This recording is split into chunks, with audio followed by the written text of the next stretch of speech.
Good morning, everyone. Today, I'm joined by Dr. Jason Matheny, the founding director of our Center for Security and Emerging Technology. And Jason, it's great to have you here this morning. I'm grateful to you for taking the time to join us in this conversation. So let's get started. You've had a distinguished career working on the research and science behind emerging technologies, from artificial intelligence to quantum computing. What interests you most about this type of work? What drew you to it originally? Thanks, Jack. It really is so good to see you. It just boosts my spirits to see your smile here on the screen. I was always interested in technology. I grew up as a math and science nerd in grade school. I watched an awful lot of Star Trek, probably too much Star Trek.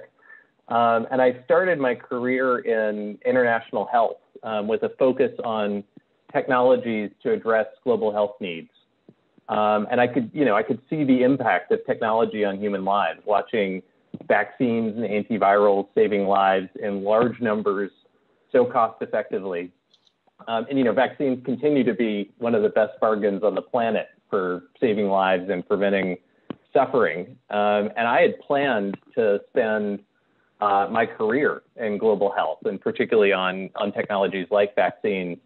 But then something changed. In 2002, the first virus was synthesized from scratch. It was sort of like a demonstration project to see whether it would be possible to create a virus from its chemical constituents.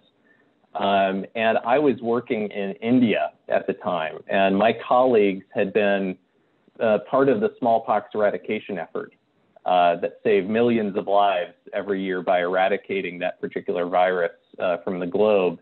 And their first reaction to the news of a virus being synthesized from scratch was, are we going to have to go through an eradication effort all over again if somebody decides to synthesize smallpox? So I started to worry about that, and I worried about ways in which biotechnologies broadly could be misused, either deliberately or accidentally, with potentially catastrophic effects. So I moved from working in traditional global health to working in national security, but I kept that focus on technology. Got it. And then last year, you joined us and we launched the Center for Security and Emerging Technology, what we call CSET. You are our founding director. Can you share a bit about what CSET has taken on in its first year? Are there projects or areas of interest that you're particularly excited about? Yeah, starting CSET and being at Georgetown has been so rewarding. After I left government, I wanted to start a center to help prepare current and future policymakers to wrestle with some of the technology dilemmas that I faced when I was in government, and future dilemmas that will probably be more complex than anything that I've encountered in government. And I received a grant commitment from a foundation to start up such a center that could focus on this, and was in this sort of unusual position of trying to figure out which university would be the home for this. And I considered, more than a dozen leading universities, and we went around, talking with university leaders about how we could scope a project like this. After months of meetings with different universities, I picked Georgetown for several reasons. And one was the outstanding students, the amazing faculty, the fellows, the staff, the university's historical commitment to public service, its extraordinary alumni network, many of whom are directly involved in policy, the strong School of Foreign Service where we're housed, and the School of Security Studies program, its Science and Technology and International Affairs program, which have some of the country's leading security thinkers. The university's strengths in adjacent areas of policy, ethics, law, the critical mass that's forming in technology and society centers here, and the university's commitment to ethics and having technology serve society rather than the other way around. So I just felt like this was such an ideal home. And after a few months of due diligence, it was an easy decision to pick Georgetown. Another big factor for me was Joel Hellman, who is just one of my heroes, and I've been a fan of for many years.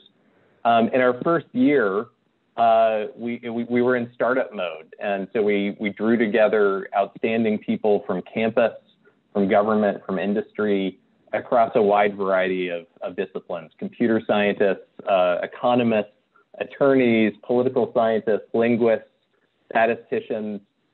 We employ a lot of students, a lot of our staff teach on campus and sort of serve as our recruiting arm. And then, we've really built up a portfolio of work that I think is really exciting, sort of blending policy analysis and data science in ways that are really exciting. Well, currently, CSET has a particular focus on artificial intelligence. What are the major policy or technical questions facing this technology right now? And what are some of the projects that CSET is leading right now to deepen our understanding of AI and its possible applications? Yeah, you're right. Our current work is focused on really assessing the security challenges associated with artificial intelligence and advanced computing. And we decided to focus there for a few reasons. First, AI is an important topic that's going to have broad effects on security. It's a general purpose technology with applications across society, but many of them have a security dimension. And a second reason to focus on AI, at least initially, is that there's just huge demand for policy analysis from the policymaking community, and that demand has grown much faster than the supply within think tanks. It's also grown much faster than the supply within government. In the intelligence community, where I worked before Georgetown, often the very best intelligence that we had on AI and other emerging technologies didn't come from classified sources. Instead, it came from reading what other countries were publishing, sometimes inconveniently written in other languages, but still out there. It was published. So about half of the work at CSET focuses on collecting and analyzing data about AI and other emerging technologies in foreign science journals, in patents, in conference proceedings, investment data, job postings. We work on very large data sets in multiple languages. And then the other half of our work focuses on analyzing policy options for dealing with those developments globally. Policy options from research investments to export controls, foreign investment limits, to opportunities for the U.S. to attract and retain the world's best talent, which we see as one of the great strengths of the United States, is that we're a magnet for global talent, to the key role of diplomacy and international relations in cooperating with our allies and finding common ground with our competitors to avoid races to the bottom on safety and security. So those are the two buckets of work that we do. A third effort is really, though, to prepare our staff, many of whom are students, for roles in order to wrestle with these technology challenges that they'll face in government or elsewhere. I mean, other think tanks, industry, academia. This is such a broad set of challenges, and we're going to need help from across society. Sure. Maybe we could take it a little deeper on your engagement with government and policymakers. What has that engagement looked like so far, and how do you see CSET's role in that sort of practical application evolving over time? Yeah, engagement with policymakers is a priority for us, and that engagement has meant hundreds of briefings to senior officials in Congress and in the executive branch, as well as involvement in multiple congressional hearings, providing feedback on draft legislation, are being involved in multiple national commissions where we're able to contribute analysis. It's really been one of the great things of being at Georgetown is that the university values the connection to the policy world. There are some universities that really don't want to connect there, and Georgetown, I think, has made it a point of making sure that we deliver good analysis to policymakers who need it. And as a nonpartisan research center, we've tried to offer the most accurate analysis that we can to whomever asks for it. So when people come to us for advice, we tell them what we think. We always tell the truth, and we tell them when we don't know enough to be able to provide an analysis, but we'll let them know how we would try to find out the answers. There are a lot of ways for folks who are interested in this dimension of the work that CSET does. Probably the single best way to find out about some of the policy analysis that we've done is to subscribe to our policy newsletter, Policy AI, which you can subscribe to by visiting policy.ai. It's, I think, one of the most useful digests of sort of happenings in AI-related policy.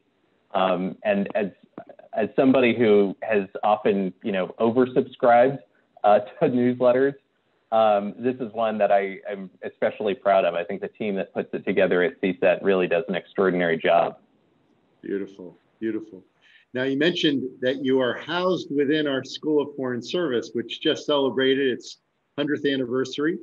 Can you talk about what it means for CSET to be located within this context and the global dimensions of the technology and security issues that you're exploring?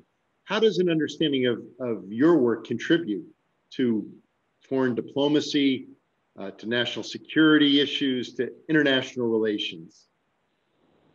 I think very few of our technology governance challenges can be solved alone. I mean, this is true of other challenges such as climate or global health, issues that don't recognize national borders. The same is true with a lot of our technology challenges. And I think that technology governance will increasingly be a focus of diplomacy, not only with our allies, but also with our competitors. Most nations in the world are going to need to come to some basic agreement about how we'll govern emerging technologies like AI and biotechnology, from technology standards that help set the specification of those technologies so that we can agree on what we're building and how, to the guardrails on how those technologies will or won't be applied to weapon systems.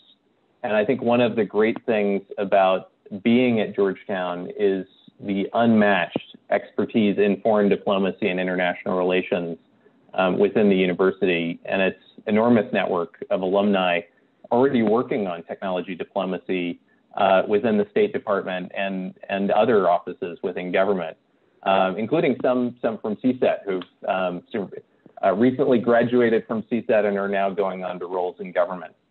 Oh, that's great. Well, I can't thank you enough for taking this time today to have this conversation. As we close, is there a message that you'd like to share with everyone? Yeah, I'd like to share a message I recently shared with our team at CSET, which is, I know this pandemic is getting old. We're all tired of staring at the same walls in our home. We're tired of Zoom. We're tired of not meeting our friends at our favorite cafes and restaurants.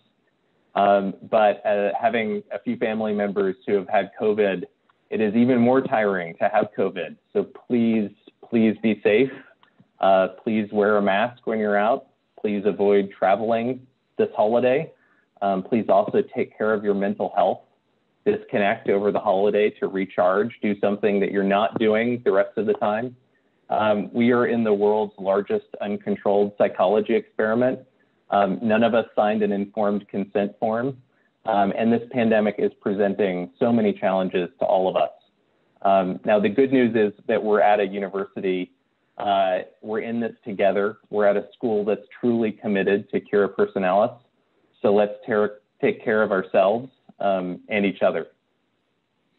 Thank you so much, Jason. And thank you for your just extraordinary leadership in our community. We're so grateful to have you a part of the Georgetown community. And thanks for being a part of this conversation today. Thank you, Jack. It's really great to see you. And I look forward to being with all of you again soon. Take care of yourselves and take care of everyone around you. For every Hoya, everywhere.